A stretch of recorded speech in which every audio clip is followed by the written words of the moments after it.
Hello everyone, Sunshine here. Welcome back to the channel Fitness.girl.fun. As you can see, I'm outside. We're in the middle of the winter. The other day we had a crazy snowstorm. We got a lot of inches. I don't know if my viewers know or my new subscribers. I know my old subscribers know, but I do live in Chicago, so we experience those harsh, cold winters, as you know. So today we're going to be going inside and we're going to be making elderberry syrup for the season. That's right, you guys, you heard it correctly.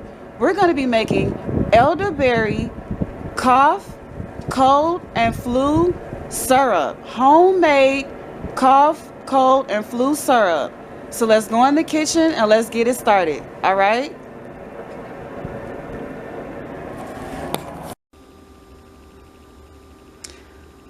So as you can see, here's our elderberries already in a glass bowl set to the side.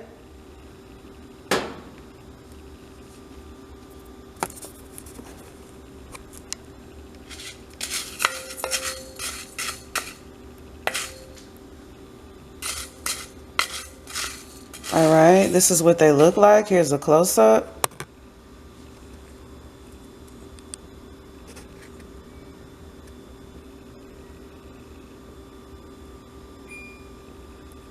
To the Rosemary's Glaster's Medicinal Herbs, a Beginner's Guide.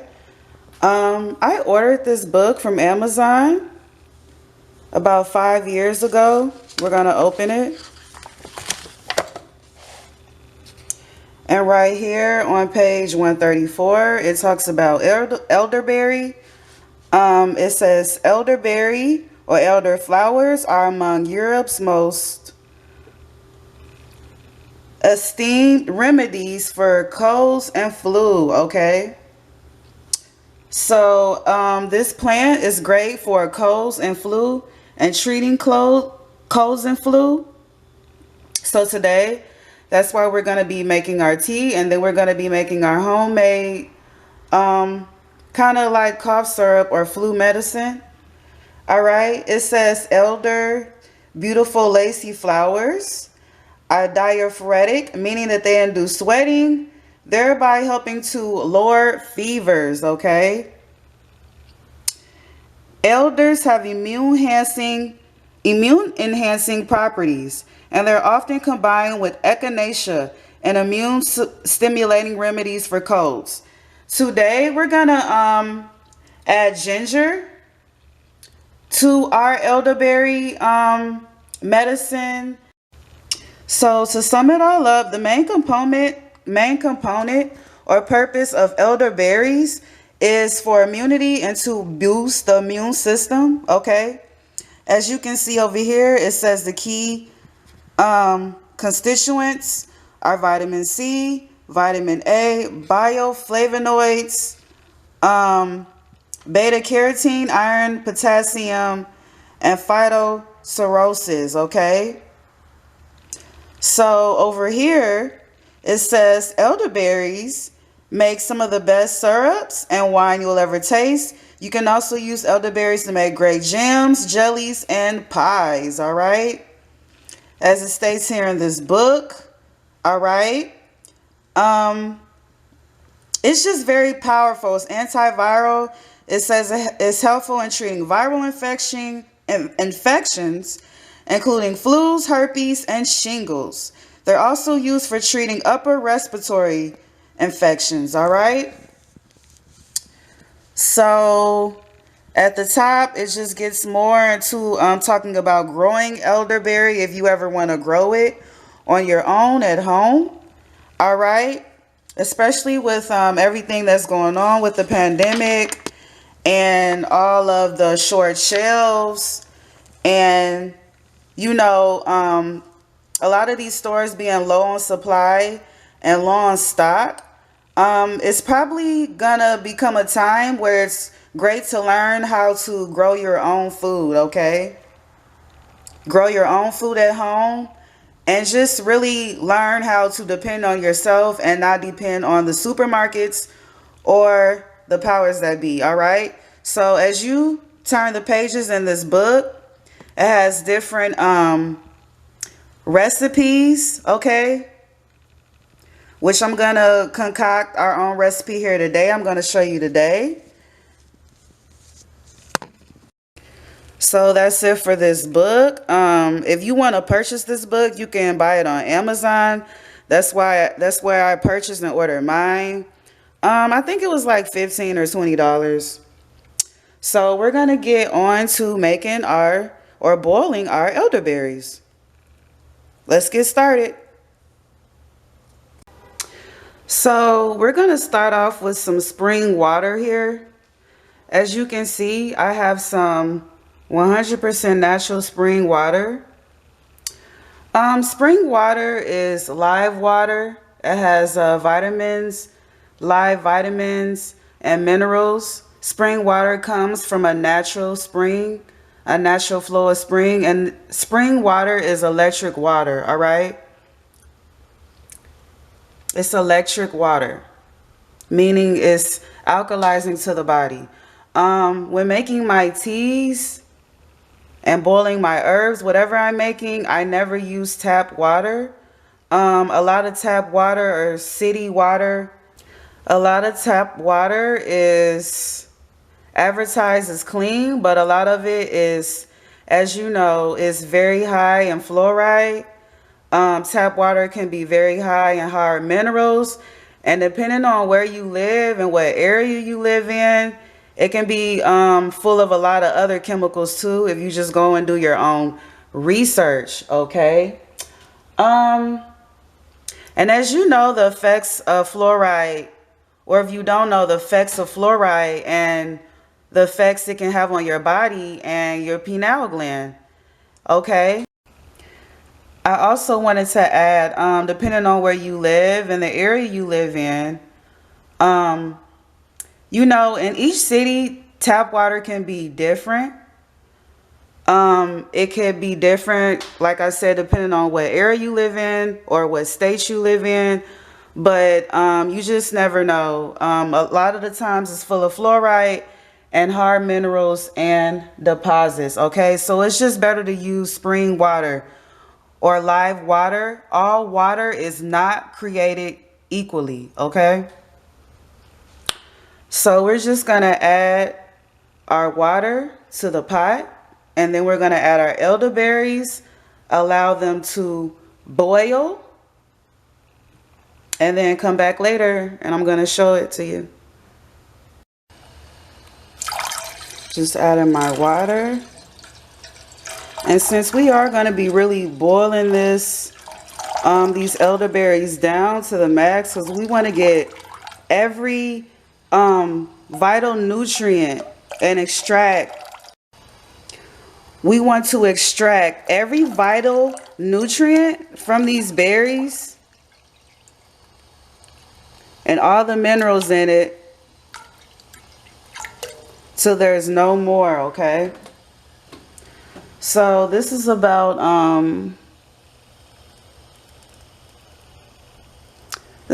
3 cups of water. I'm gonna put a little bit more. All right, and that's good right there.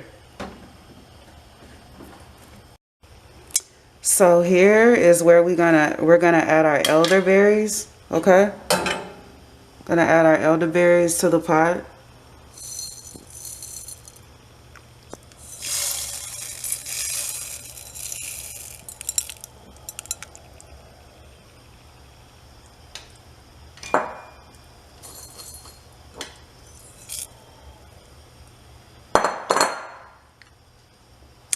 Okay, let's go ahead and stir.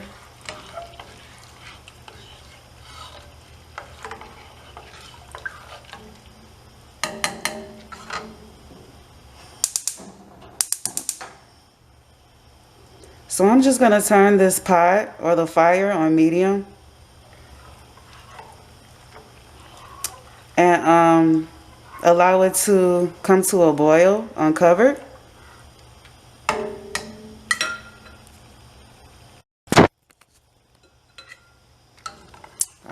Okay, there it is, all pretty. You can already see how the water, if you look closely, how the water is already starting to turn like a dark red burgundy color. I don't know if you can see to the bottom, but yeah, so we're just gonna allow this to boil for about 10 to 15 minutes. Once it starts boiling, I'm gonna put it on low because like I said, I am making a cough syrup. Okay, this is gonna be a cough syrup you can use. Put in your fridge, all right? And it'll last for about a week.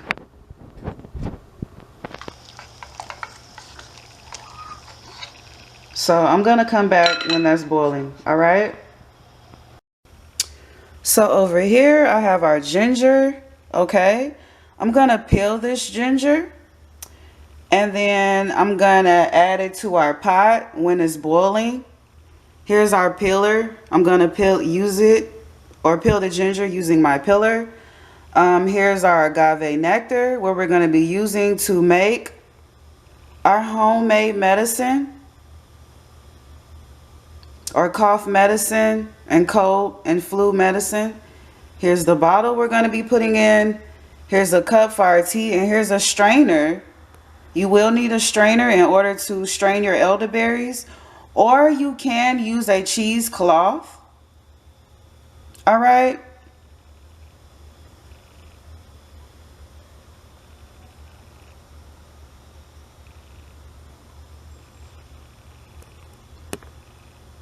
So here's our agave.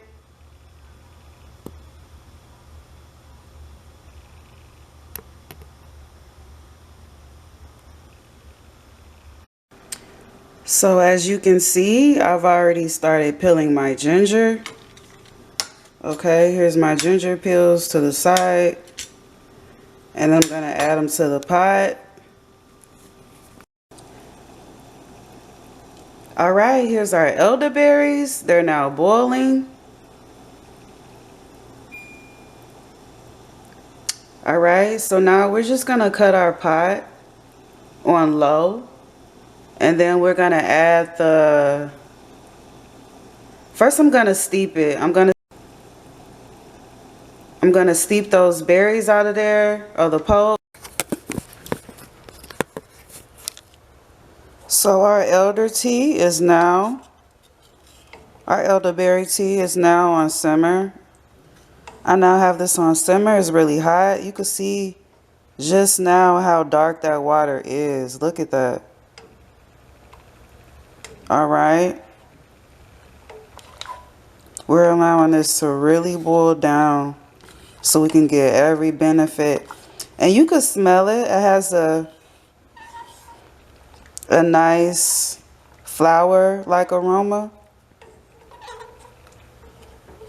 Smells good. I like the smell of it. Look at that.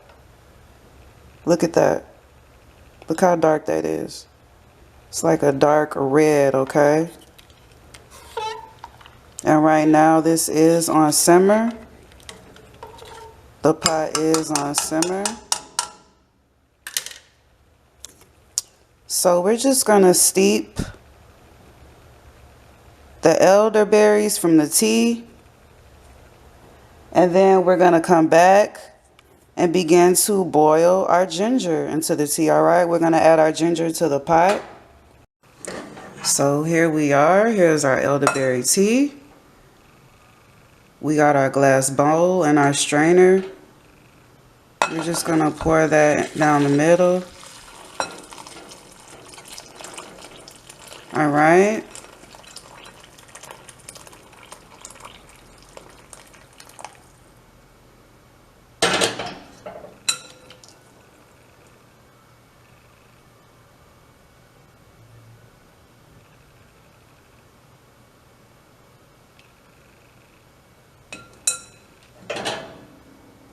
Okay, let's add the rest.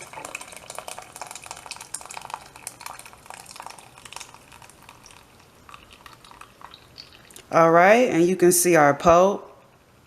Our elderberry is right there. There's all the pulp.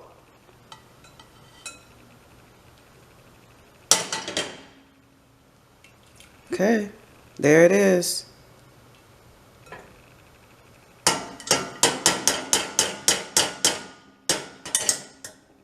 All right, there's our tea. So right here, I have some ginger set to the side that I already peeled and cut. Fresh ginger. And it's so strong. When you use fresh ginger, it's so strong that you could feel it working in your nostrils when you smell it, if that makes sense. Here's our elderberry tea. So first we're just going to add it back to the pot and then add our ginger.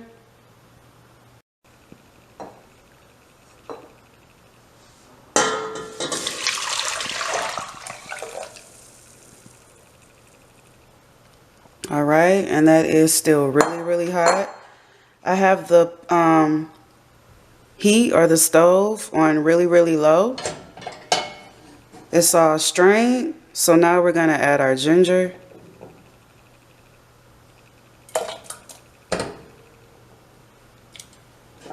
And allow that ginger to boil in there for about 5 to 10 more minutes. And then we're going to come back, have our tea, and bottle up our cough syrup, our elderberry cough syrup, all right?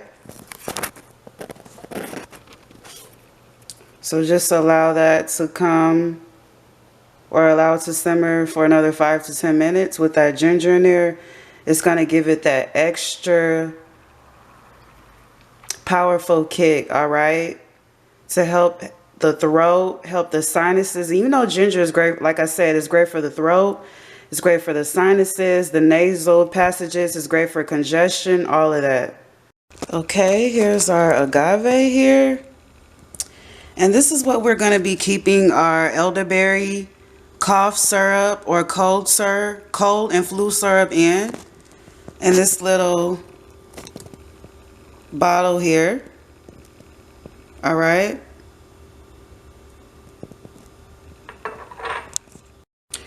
So right here is where you can just go ahead and use a funnel, all right, in order to put those contents into that bottle. But I don't have one right now, or I can't find mine, rather. So I'm just going to simply pour mine in there off camera, and then I'm going to come back and do the rest. So now we're going to add our agave syrup. This is organic light agave syrup. The brand is Madhava. Clean and simple. All right. That's what it looks like.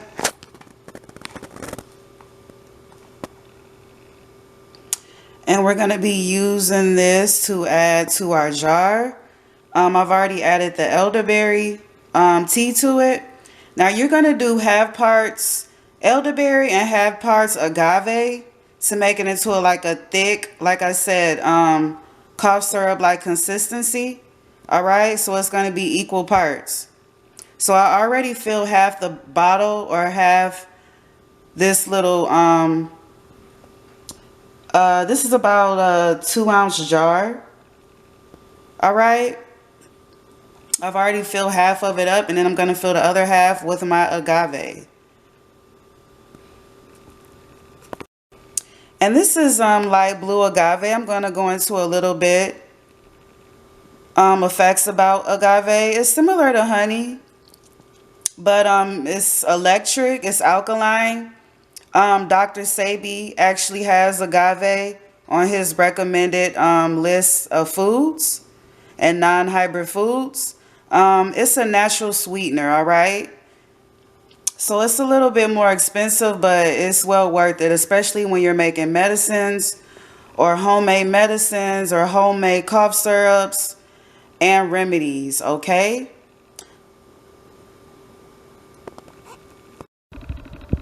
So we're just gonna add that agave.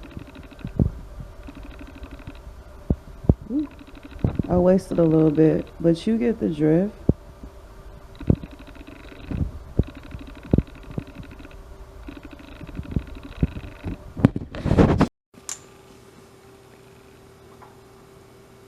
So we're just adding that agave and filling that up. We'll clean the mess up later. Ooh.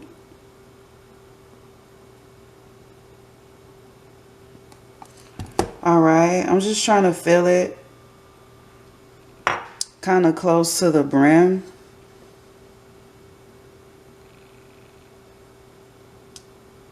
Don't make a mess like me, y'all. I'm clumsy. But I'm going to clean it up, I promise. All right. So there it is.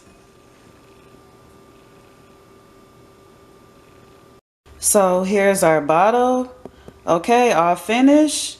So now we're just going to stick a label on there. I like to stick a label on my homemade medicines and remedies just so I could keep up with the date and when I made it, and so I could make it again, all right? And it could stay fresh and I could get all the benefits and properties of this, okay?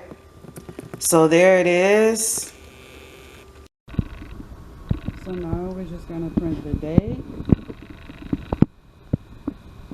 Just to label our cough syrup. And I would keep this cough syrup up to,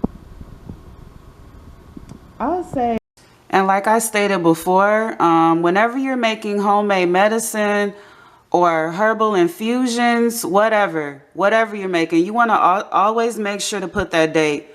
Always put the date on everything I make, okay? So right here, whatever's left in the pot, as you can see, I have a whole pot of elderberry tea left here that you could just go ahead and drink. And this also has that added ginger in there, remember? So here's our tea. Here's our elderberry syrup. So we just made a homemade cough and flu syrup and tea out of that pot, all right? And there's our homemade elderberry cold and flu cough syrup.